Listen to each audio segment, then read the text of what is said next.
go to page.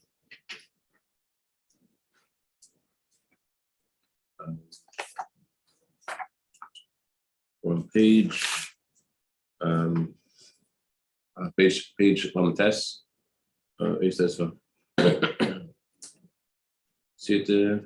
Such a geschmack to listen to this guy.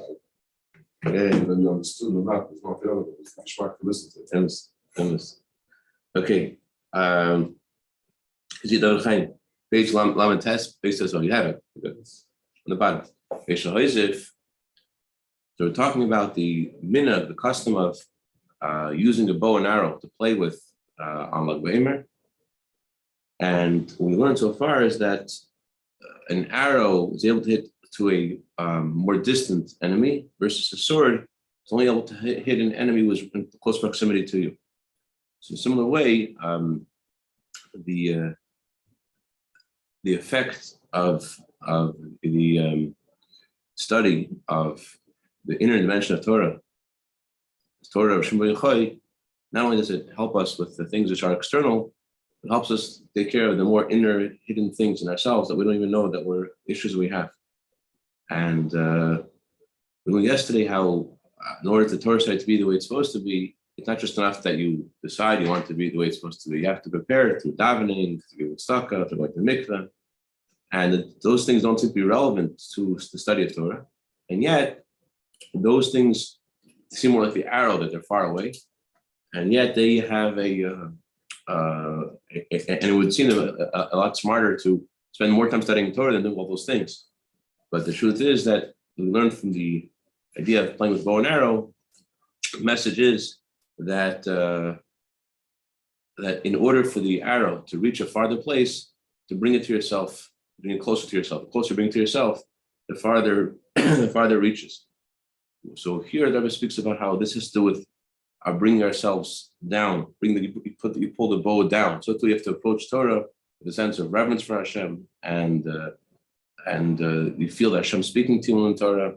You feel Hashem you feel that you're experiencing the beginning of the Torah, like the Rizal says, or the Gemara says.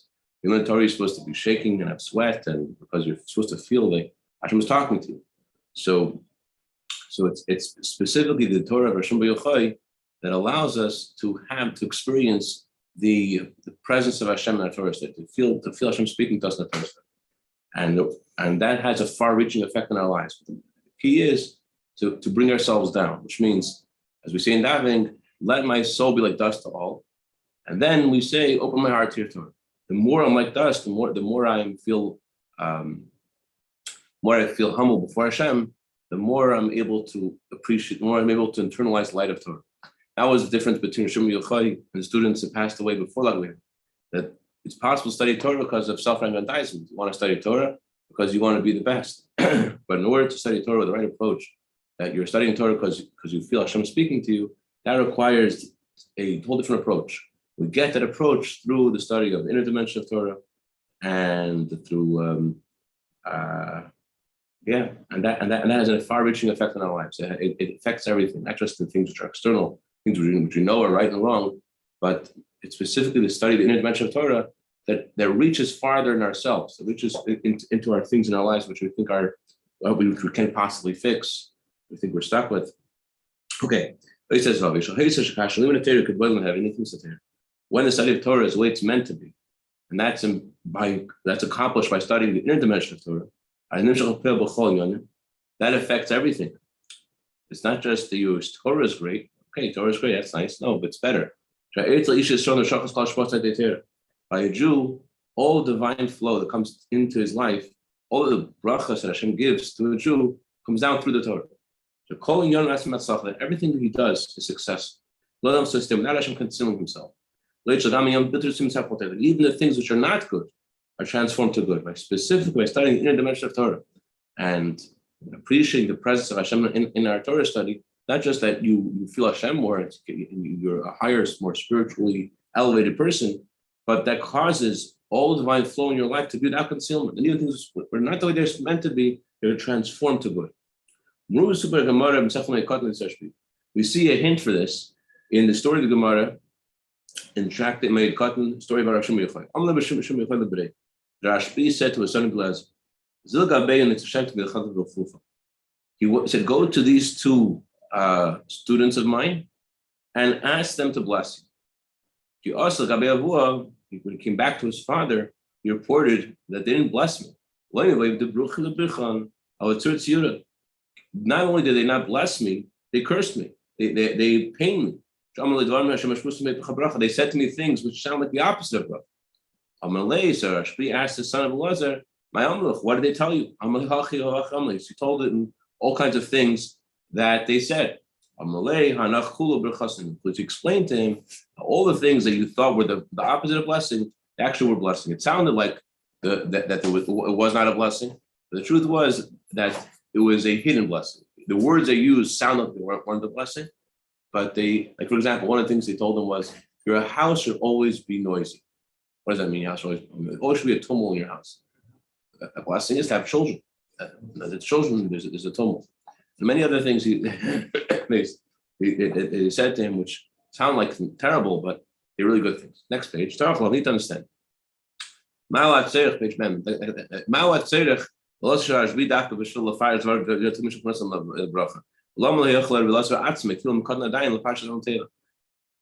How come we need Rav Shimba Yochai to explain the words of his students and to tell his son that they meant to bless you? How come Rabbi Elazar himself, although he was a child, how come he couldn't figure it out himself? How come he didn't know it was a blessing? Base, that's the first question. The second question is, the main question is on the students. Why would they bless him in a way that sounds frightening, that sounds scary, that can bring a person to have such anxiety? Until he heard from his father the meaning of it, he was really scared. Why couldn't they just say what they meant to say? Why did they have to give the blessing in the way that sounds like the opposite of blessing? There's an answer to this. The author explains in the Torah. The bracha in this way is from a hidden place. It's a very lofty kind of bracha. Because they wanted to give Shimon's son a very lofty bracha, and therefore need to be especially careful about ayin hara. It shouldn't be an evil eye of jealousy. If people get jealous, it could cause a negative thing to happen. So if it was just a smaller bracha, okay, but since this was a huge bracha, a hidden bracha, therefore they needed to hide the bracha. They hid the bracha in such a way, not only did anyone else not know the bracha, but even the one who got the bracha didn't know it was a bracha. There shouldn't even be an ayin hara, an evil eye from the one who's getting the bracha. One who's getting the bracha also, he could also put into this something negative. It's an interesting idea. I don't know why the one who's receiving the bracha would have an evil eye.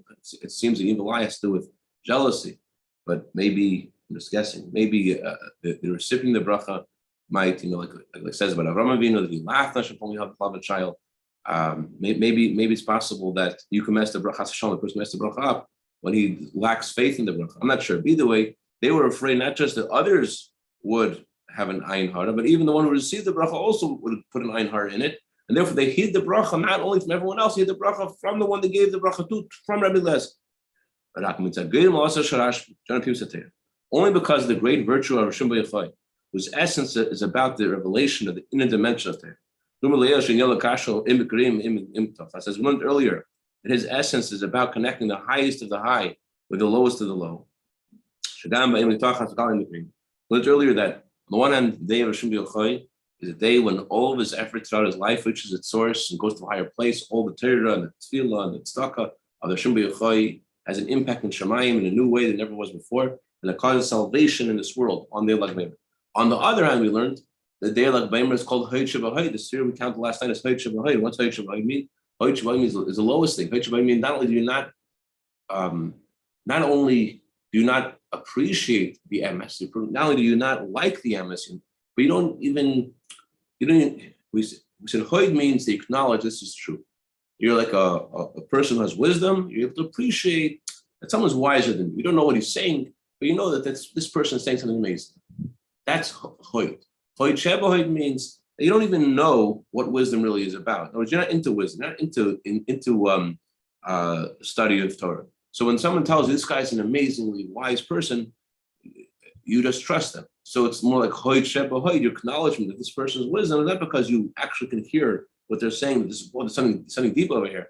It's more like everyone's pointing to this guy. This guy's the OG, he's the one who has it. So you're like, yeah, you must. This guy's cool.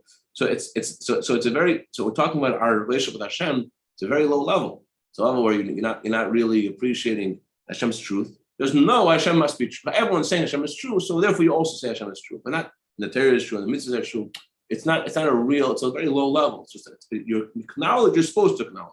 You admit. You're supposed to admit that Hashem is true. Not that you actually feel when you're face to face with Hashem, if experiencing His truth.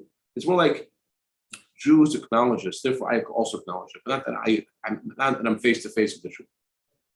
So how could these two ideas be together? How could we say on the one hand, Lag Baomer is a revelation of the deepest secrets of the Torah, and the Shema Yochai is the Shema goes up to a higher place. And on the other hand, we're saying it's the lowest level. We answered that Shema Yochai is connected to infinite light of Hashem, and because it's connected to the infinite light of Hashem, therefore is able to bridge from Eimik Roim to Eimik Tachas, to bridge from the highest to the high to the lowest to the low. So Rav Shema Yochai ein makam v'tzarech hachshesh al hazar min b'tei ratzish ken b'dag shosh b'achal kol tev. And therefore, from the perspective of the Rashbi, there's no need to guard the bracha, to hide the bracha that something negative shouldn't happen, because in his level it's all good. In his level, there's no concealment. Regarding Gemara and Shulchan Aruch, the revealed parts of Torah, the Gemara says if you have a merit, the Torah becomes a medicine for you. If you don't have a merit, the Torah becomes a poison for you. It's possible to study Torah and not to have a merit. Actually, Siddur says the words not to have a merit. The word zacha actually means refinement. The word zacha comes to a zichur. The person's not refined in the Torah study, so then they're studying Torah, and it's all about building their own ego up. So if lay zacha, if they're not refined, the Torah, of course, becomes the opposite of medicine. Also, there's a hepel samachayim chas Hashem. It becomes the opposite of samachayim. It becomes the opposite of the elixir of life. Chas Hashem. That's regarding the revealed parts of Torah. We're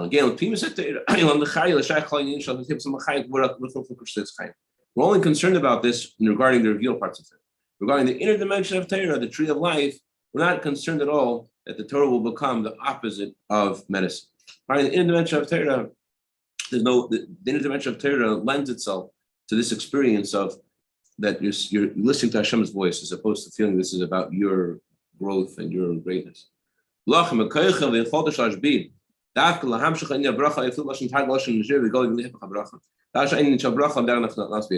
it's specifically the power of Shema Yochai to bring down this bracha, even down to the level of Aramaic, which means be able to bring this down in a revealed way, not just in the Lashon Kodesh, not just in the holy language, be able to translate this bracha in a way that's open and clear. Even the bracha, I said this wrong, even a bracha, which seems like the opposite of a bracha, he's able to reveal how it really is a bracha, and a lofty bracha. He's able to reveal that. Shema Yochai is able to reveal something which looks like the opposite of bracha and show that how it really is a bracha. So that we concluded. It says, Rashbi is talking to Chassid. This is the day of Rashbi. It's the day of the joy of Rashbi. It says in the writings of Chaim Vital, it's brought down also in the codifiers of Jewish law. He was a student of the Arizal named Rabbi Avram, Alev. He would always say Nachem every day. Some Nachem is a special prayer we say, we discussed last night, to prayer to ask Hashem to end the exile. It's a prayer of mourning. We say only once a year on Tisha B'Av. Hashem should comfort the mourners.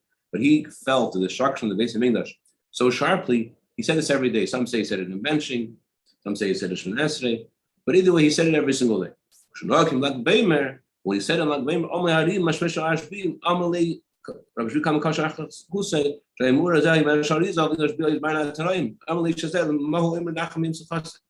the Rashbi told Arizal to tell this guy. Imagine, Rebbe says, the Rashbi passed away many years before. This happened in the time of Arizal. Arizal was way after the Shema Yochai. Shema Yochai lived in the time of the Tanoim. And the Rashbi told Arizal, tell this guy, why is he saying Nachem on the day of my joy? And Rashbi in the Sevel Yom Shal Heit B'chol Het Simcha Lag Baomer Rashbi does not stand anything which is the opposite of joy or even the lack of joy on the day of his joy. So this day of Hashem B'Yochai, the day of his joy. So this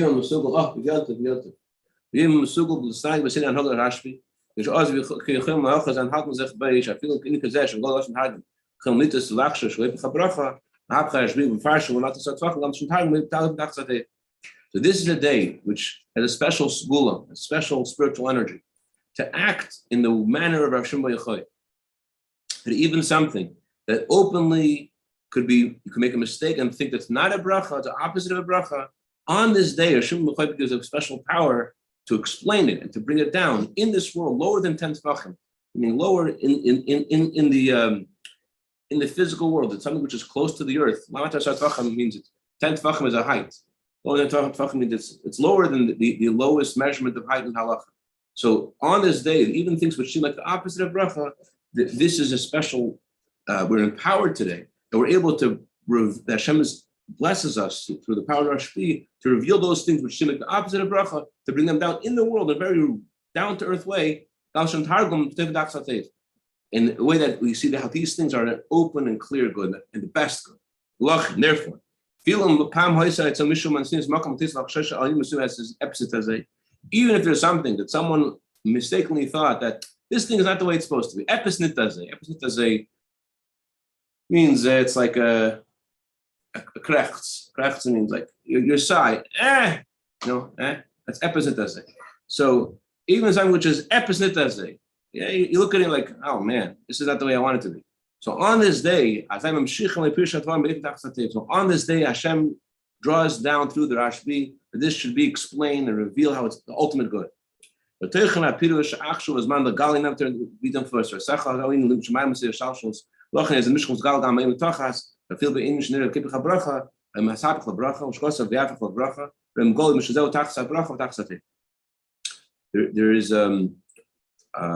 two psukim in the Torah which hint to the day of Lag Baomer. One of them says in the Torah, Gal Einai, open my eyes, let me see the wonders of your Torah. So the word Gal, which means to open, has the same letters as 33, Lag. So, yeah. So also it says about Hagal Hazeh by Yaakov Avinu, that Yaakov Avinu made a mound of stones to separate between him and Lavan.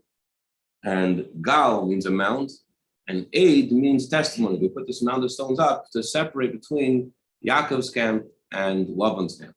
So then, yeah.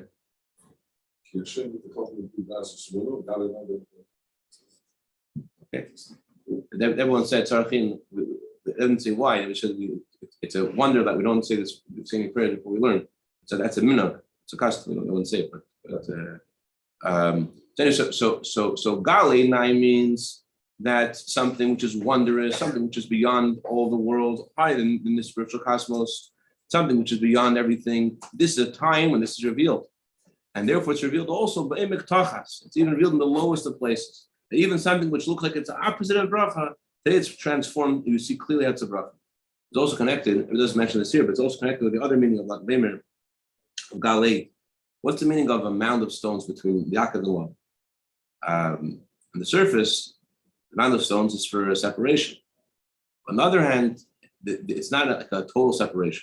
It says in the commentaries in the Torah over there that they made the separation not for everything, just you can't go past the mound to do battle, but you could go past the mound to do business. So the idea of the mound is that there's Yaakov, there is higher consciousness, there's a way things are in the perspective of the inner dimension of Torah. And then there is Lavan, and there is the mundane things that we do. Lavan represents all the mundane things. So the idea of having a separation means that you're able to go into your zone, as we were talking about yesterday about how we've learned from Shimei Yochai to have set times to study Torah. Shimei Yochai, his life was Torah, he didn't do anything else.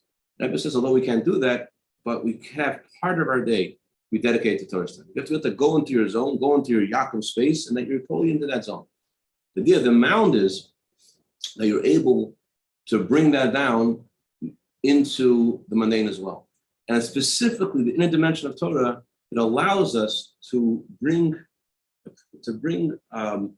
a sense of divine providence in our daily life. In other words, that ever said that there's a difference between a Jew and a non-Jew, that a non-Jew, when you see something happen, he right away translates this as something natural.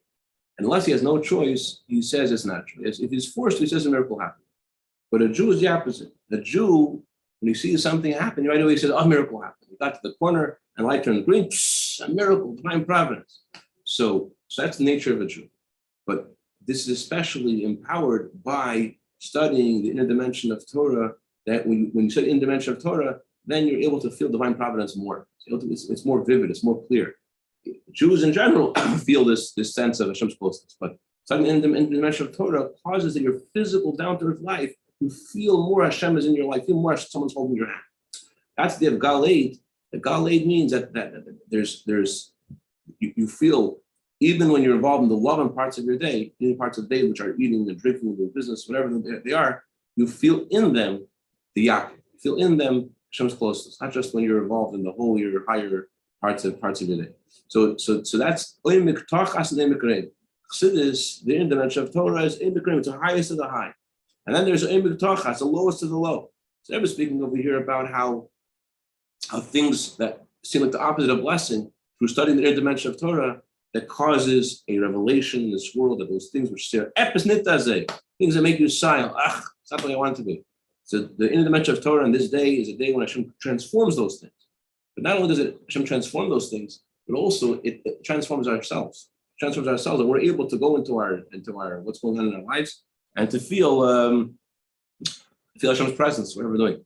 But let's do one more section of it. I think I'll just paraphrase in the Hebrew. The Sphere Sa'imer is a preparation for the giving of the Torah. As it says in the pasuk, draw me after you and we will run. And then it says in the pasuk, the king has brought me in his chamber. So draw me after you and we will run refers to how Hashem took us out of Egypt. We weren't ready to go out to follow Hashem, but Hashem inspired us whether we were ready or not. Then Sphere Sa'imer is when we're trying to change our animal soul to love Hashem as well. It causes both of us, our godly soul and our animal soul, to run after Hashem.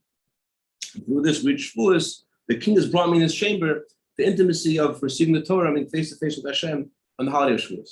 So this is true on Shavuos, but Lag Baomer is also a day of the gift of the Torah. Lag Baomer is a day when Hashem gave us the inner dimension of Torah. Just like Hashem gave us the real parts of Torah on Shavuos, today is the day when Hashem gives us the inner dimension of Torah. So in order for a person to learn Torah the way he's meant to, he has to feel the wholeness of Torah. He has to feel, as it says in the Talmud, in the Zohar, in the Rambam, in the Achronim, that the whole Torah are names of God. So every letter and every word, how much more so, the whole concept of Torah, is to feel it's a holy name of Hashem. Just like there are 7 names of God you cannot erase. There's Shem, the name Yukivavke, so you can't erase their holy names. You have to feel whenever you're learning anything in Torah. You're learning about Esav, you're learning about Lavan. You feel Lavan is our name of God. Everything you're learning is the name of God. The difference is, in the 7 names of God, they're not allowed to erase. The holiness is overt, it's clear, it's obvious, therefore you're not allowed to erase them. But the other words of the Torah, which are also names of Hashem, you don't feel Hashem's holiness so much. So when you realize that the whole Torah are names of Hashem, and your approach to Torah is you feel the holiness, the purity that is supposed to be when you're saying names of Hashem. In the language of the Alter Rebbe, we talk to the laws of washing your hands. The Alter Rebbe says, you should wash your hands. People have a custom to wash their mouths in the morning. Why do you wash your mouth? Because you want to say Hashem's name with holiness and purity if you wash your mouth out. So similarly, when you learn Torah, you should also feel, I'm saying the names of Hashem. So this is a connection of Lag Baomer and Shavuos, the giving of the Torah. Because through the inner dimension of Torah, which is the essence of what Lag Baomer is about, the revelation, the inner dimension of Torah, that gives us this sense, that carves into us this paradigm, this way of this approach, that every subject and every concept in Torah is the name of Hashem. This is appropriate preparation to the time when Hashem will give us the Torah. This is especially pertinent to joy. As the next verse says Hashem, the king has brought me into his chamber, and it says, we will rejoice, we'll be happy in you. So it says in the Medrash, we will rejoice and we'll be happy in you. The Medrash comments and says, we don't know what to be happy about. And then the Shlomo HaMelech explains what we're supposed to be happy about. We're supposed to be happy in you. We're supposed to be happy in Hashem, in the essence of Hashem.